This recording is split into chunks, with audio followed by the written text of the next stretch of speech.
Welcome back to On the Same Team, where we dive into strategies, stories, and success behind building strong businesses and lasting relationships. Today's guest is someone who brings a powerhouse combination of legal expertise and real estate savvy to the table. Alicia is a licensed real estate broker across 5 states, Kansas, Missouri, Iowa, Nebraska, and South Dakota, while also holding a law license in Kansas and Missouri.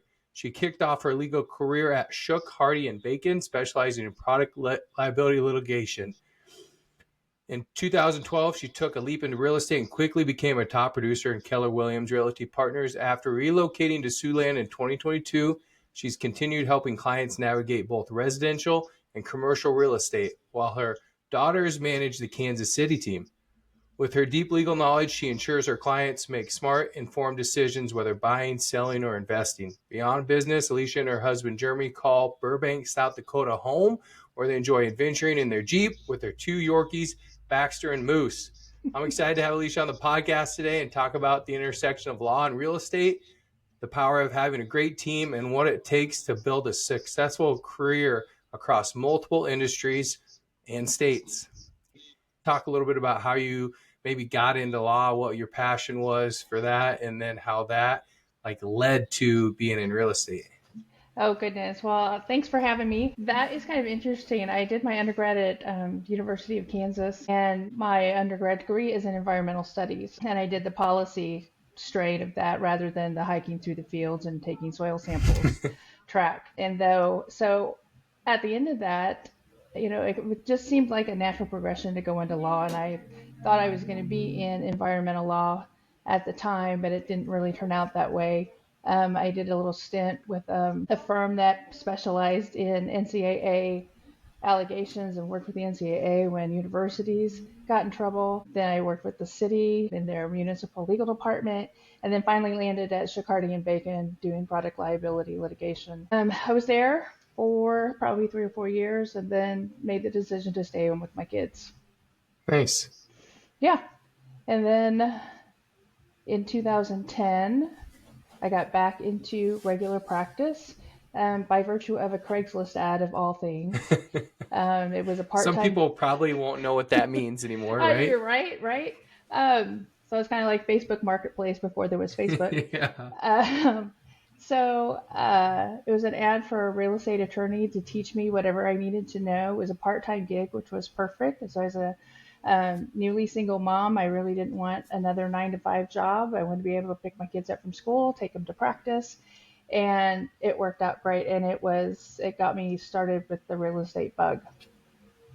And then 2012, got my real estate license, kept the law gig, and in 2015-16, we were a very small firm, and we had one big client, and that one big client went a different direction and at the end of 2015. So I either had to get a real job or make real estate work. And so I dove in, real estate broker, and that's kind of how it ended. Now I do act as outside counsel for 3 brokerages in Overland Park, so kind of the legal help desk for them. And then when I came to Siouxland, I have got a associate's broker's license in the 3 states, and have just been working to build a business here as well. Nice. And your daughters are still in Kansas City and they're in real estate now. Mm-hmm. So you have 2 daughters, correct? Yes, Olivia and Phoebe. Olivia is 26. She's a photographer, and she handles all our photography for listings, and nice. She's also our transaction coordinator, so she does all the paperwork. And then Phoebe is 22, and they've both been licensed for 2 years. And Phoebe mainly works with the buyers because boots on the ground is very important. And she managed the buyers and some of the listing, errands when I'm not able to be there. Yeah, that's awesome. So my sister-in-law works with me, and I mean, I love having family involved in the business. My wife's a little bit involved, is that something you said, I want my family involved, or were they like, I just want to be in real estate? I like what you do. I think I'd be passionate about it. Or how did that, come to be? It really wasn't any of those things, kind of watched me and really thought it was easy work for easy money, just kind of like, and then they got into it and they're like, this isn't as easy as you make it look, Mom. But yeah, it's good to work with them. The challenges are, it's very easy for them to kind of blow me off sometimes, and it's easy for me to let them get away with it. Yeah, that's But for the most parenting. part, but they know if they don't work, they don't get paid. So yeah, they've come around full circle. Yeah. Yeah, I mean, do you think that is probably people getting into real estate, just the mindset in general? Like, oh, real estate looks easy. I'm going to get into it. Oh, 100%. And 2020, 2021, 22, it was, everybody jumped in. The market was booming. I mean, you didn't really have to do anything to sell a house. Just stick the sign in the yard, and you had 30 offers by the end of the day. Now that it's kind of leveled off, people are finding out it's not quite as easy as it looks. But yeah, I mean, I think the average person who gets into real estate only lasts between 2 and 5 years. So Yeah. it's a high Yeah, turnover that's rate. interesting. Yeah. And so down in Kansas City, what was like what was your client, picture kind of look like? Like what type of clients were you working with, and where did you find them a little bit? So essentially, when I started real estate, Keller Williams has a great training program, and they start you from the very beginning. It's like this is how you're going to succeed in business. And one of the things was like write everybody that you know down on a piece of paper, get their names, addresses, phone books, and then start talking to them. I actually took my church directory and just dumped it into my database, and that's pretty much up until then. That was pretty much my social sphere. I'd been out Hmm. of mainstream business for a lot of years, and pretty much those were the people who still knew me, liked me, and trusted me. So I dumped my church directory in the database, and then, like I said, I had that law gig for a few years between when I went full time in real estate, and I kind of, would talk and people and ask me, and it took a while to rebrand myself from a lawyer to a realtor because I would always, and I still do get calls for some legal stuff, and that's fine. I take it. But in 2015, I had to double down on the rebranding, and it was handwritten notes, it was phone calls, it was talking to people, and eventually that became a really big source of business. As that went on, I went back and kind of reconnected with some of my law friends, and now work with some law firms, estate and probate firms, handling the real estate side of some of their probate estates that have their clients who have property they need to sell. Yeah.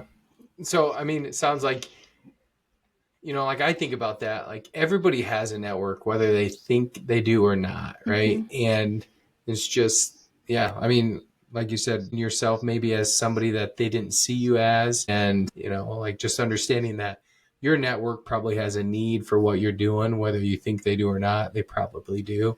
Right, So, I mean, that's awesome that you said that. Just everybody has a network at some point, and it's just right. about making sure they know what you do, and, Hmm. you Yeah, you put yourself out there. the girls have said, we don't know anybody. None of our friends want to buy houses, or like, but they have parents, and their parents have friends, and and as they've kind of kept talking with their friends and stuff, they've found that, oh yeah, Bob's friends, his parents like to flip houses, so if we can find them some houses to flip, we get to sell it to them, and then we get to sell it to somebody else. So they're slowly but surely, but that is, for somebody who's 22, 24, a little bit daunting because, they're Yeah. probably not economically in a place to buy a house, or neither are their friends, but it's teaching them to think outside the box of what other connections there are that build off of those initial, kids they went to high school with. Yeah. I've started a couple businesses, and I feel like too, it takes like a year, at least it did for me, a year for people to trust that I'm actually doing something that maybe they should use, right? I mean, Mm-hmm. you always have a couple people that are like, oh, I'll just give it to him and Yeah. trust them. Yeah. But then, like, I feel like most of my network would wait a little bit and be like, okay, he's really doing this. Mm-hmm. I just had one of my best friends called me a couple days ago and, said, hey, can you quote these things that I'm looking at? And Mm-hmm. they just take a little bit of time to warm up and be like, okay, they truly are in this space. And yeah, Yeah. I think about your daughters, I always think, I wish I would have started that when I was 22, Oh, you 100%, know? right? So then when their friends are 28 to 35 and they're getting the first house, they're going to be like, oh, Hmm. I'm definitely calling her because she's been in it forever. Right. And they won't Exactly. even have to think about it. Yeah. So Exactly. yeah, I can Exactly. definitely understand their struggle at first, but yeah, you do have to just work a little overtime to get people to really believe like, oh yeah, that's what they do and that's who they are. Hmm. But Yeah. yeah, that's awesome Yeah. to be to be 22 and in real estate. I mean, it's kind of like looking back, right? To be like, oh Yeah. man, I would love to be that position. Oh, yeah, 100%.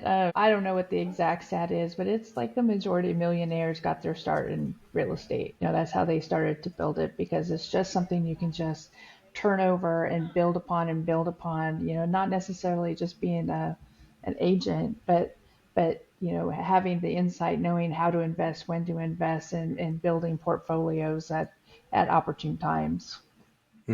Yeah, and that's something I'm always interested in. Like, what percentage of your clients are investors, and what percentage are like primary home buyers? I work with primary home buyers mostly, so it's probably 90-10. I've got some friends that are probably closer to 50-50 or 90-10 the other way.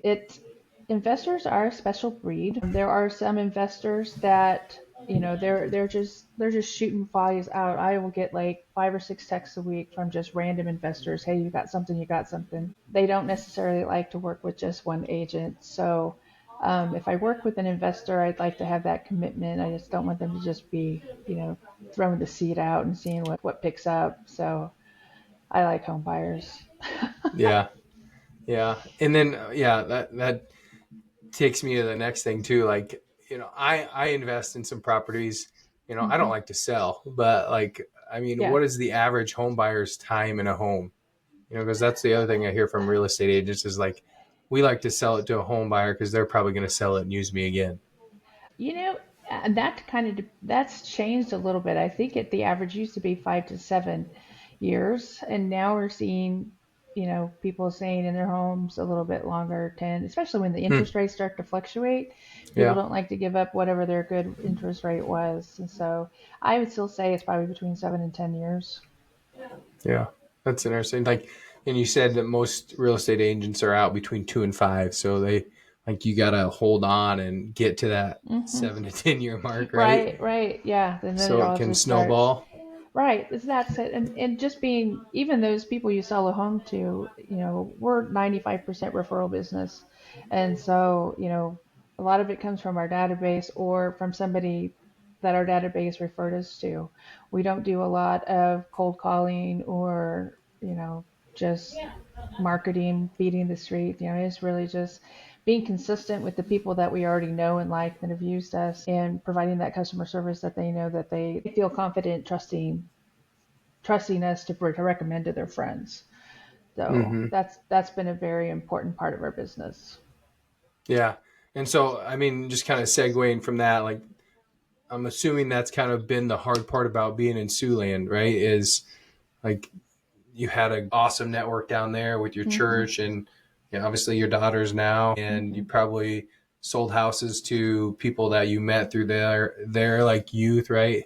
Yeah. Oh, I Like how do sold you? all my babysitters. I sold a house. That makes you feel old. I don't know what does.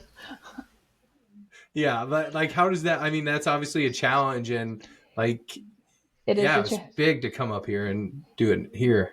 Yeah, and so it's kind of starting from scratch. I have a small network of people, but that small network of people probably already knows 3 or 4 realtors themselves, and so it's a slow process. Just kind of again, just kind of rebranding myself as something other than Jeremy's wife or Jeremy's girlfriend at the time, and just finding those places where I fit, and because I still travel back to Kansas City every couple of weeks or so, that kind of makes it a little difficult, but it's just finding the niche that I fit here, and it'll be a process, and that's fine.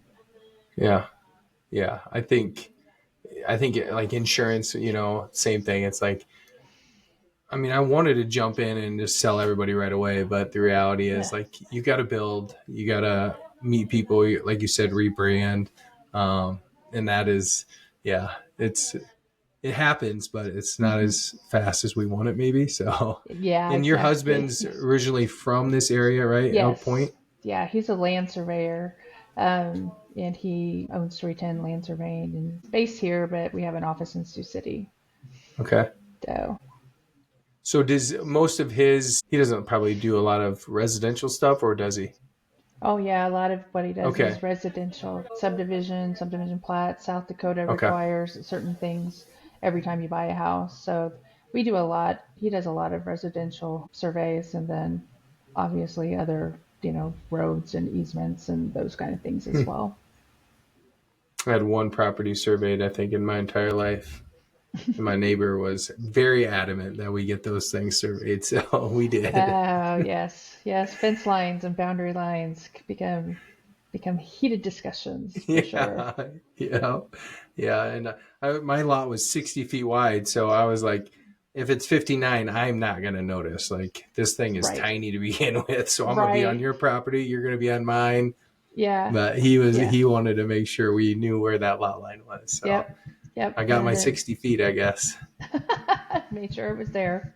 Yeah. Yeah. Um, I wanted to ask you a little bit about Keller Williams, Mhm. why you chose that, what makes them unique. You can just kind of, yeah, talk a little bit about that. And I'm Yeah. interested. Okay. So Keller Williams is the only place I've hung my license, and that would be because at the time, in 2011, 2012, a good friend of mine from high school that I hadn't spoken to in years, we kind of reconnected on Facebook, moved back to Kansas City to become the CEO of the Overland Park Keller Williams office, or the team leader. That's what they call it.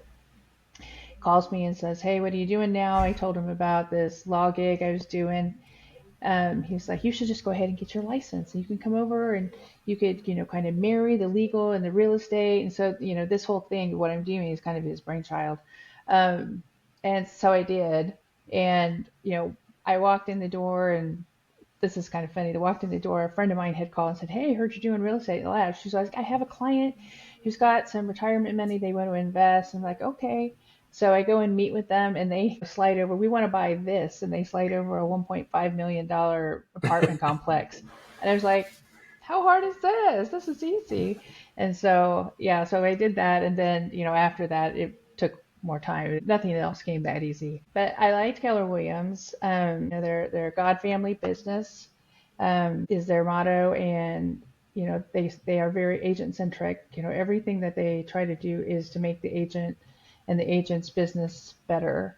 It's not. They're not trying to. You'll never see commercials for Keller Williams as a brand, because they don't. That's not their model. Their model is, to support the agent, train the agent to not only sell real estate but also how to build a business, and then, everything from a budget model to an economic model, a lead generation model. It's really about training agents how to make build a true business and not just sell houses.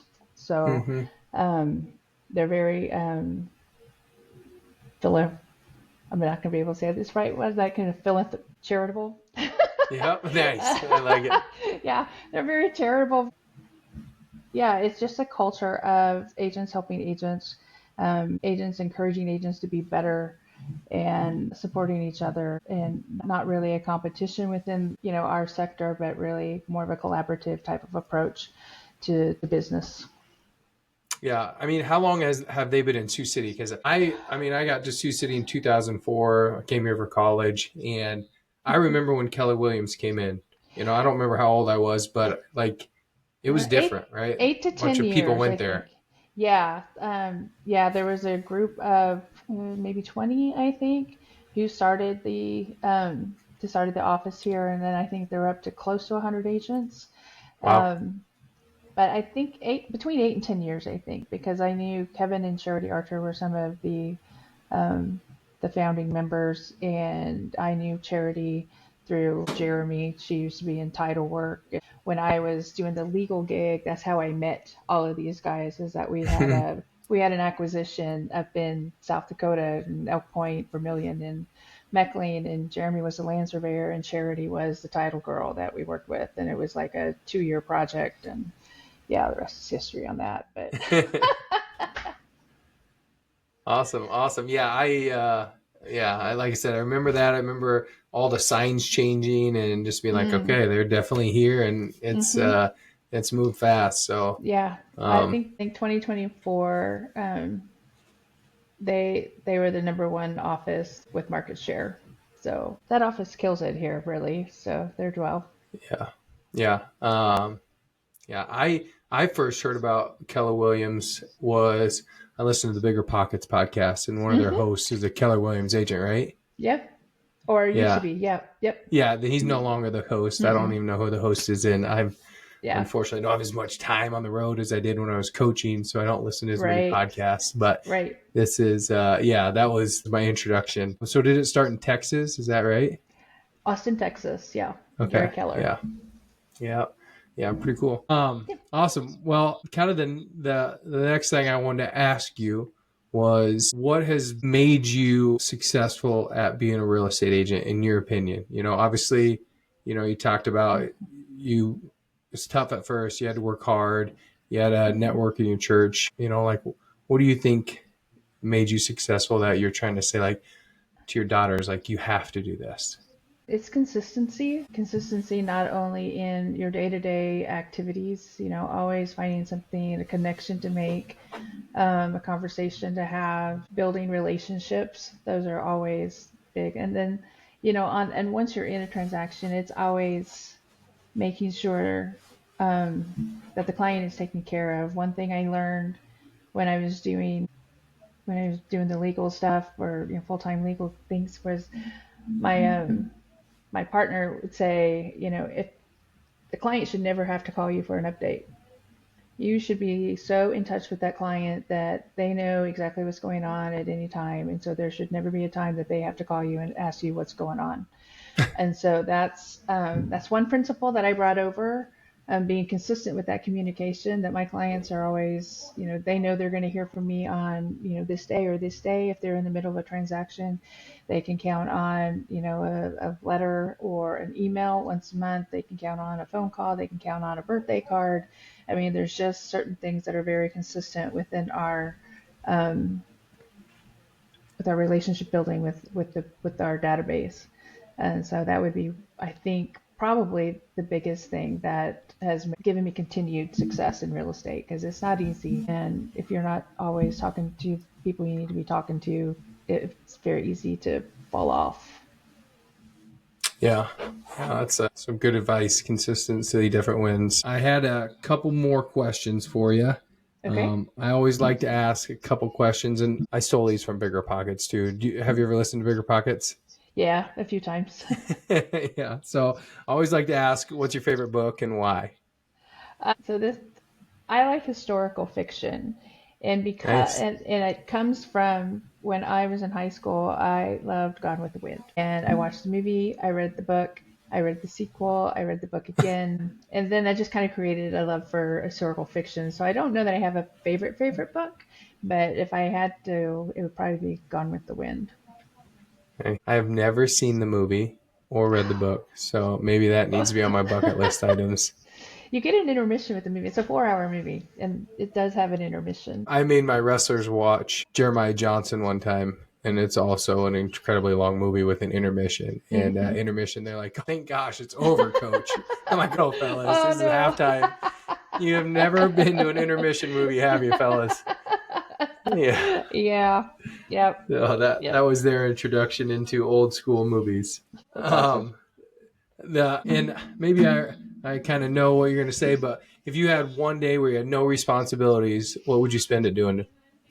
Well, I either take the Jeep or the boat out and go fish. I like to Nice. Do fish. you I guys fish. fish on the Missouri, or where do you Yep. fish? Yep. Yeah, on the Missouri. I mean, I can just walk outside here and fish, but for the most part, we do. Jeremy doesn't like to fish. He likes to, read or just watch me fish, but I could fish all day. Nice. What do you guys usually fish for? Whatever bites. I'm more of a catch and That's the release best. girl, right? I'm not catch and release girl, so whatever, I'll catch the little bitty catfish, the big walleyes, the crazy looking carp things. So it's been fun. Yeah. So is that something that you have found Is there better fishing here than there was in the Kansas City area, or is it about the same? To be honest, I didn't fish much in Kansas City because there weren't as many places that were easily accessible for me. I mean, I'd have to Yeah. plan something to go and, find a lake, or you couldn't really access the river very easily there, or at least I couldn't. So here it's been good. And, we fish off our backyard. Excuse me. And some days it's crazy. And then other days I'll just be sitting there feeding fish. So, Yeah. Yeah. We're this like we used to live on a lake, and so we boated all the time. oh, yeah. And when we moved off, my wife's like, "We're not selling the boat. We're gonna keep going. We'll love it." We didn't go a single time the next summer, and so I sold it the next year. Yeah. But it's like when it's right there, it is Yeah. so much easier and more enjoyable. So Yeah, I for definitely sure. understand that. And Hmm. yeah, my son loved fishing when we lived on the lake. Yeah, I Yeah, bet. his uncle asked him to go fishing like a couple months ago, and he's like, "Nah, I don't really want to." Like, same thing. He's like his dad. If it isn't easy Yeah. and right there, it's it's tough to do. Then it's not a true So passion. yeah, yeah, that's the truth. I'm like, yeah, he liked to fish. He didn't love to fish. Yeah. Yeah, and Yeah. I'm the same with a lot of things. Hunting, Mm. fishing.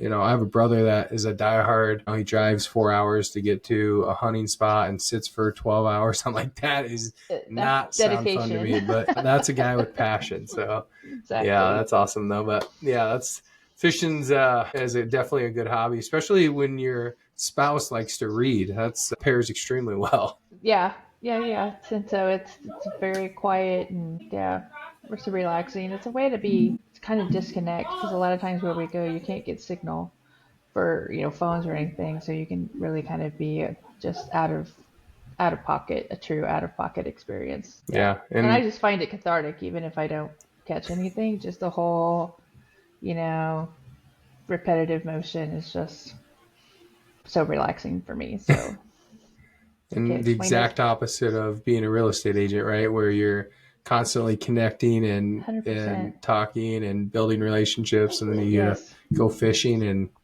you just do none of that. I just nothing. Don't want to think Yeah, about it. yeah.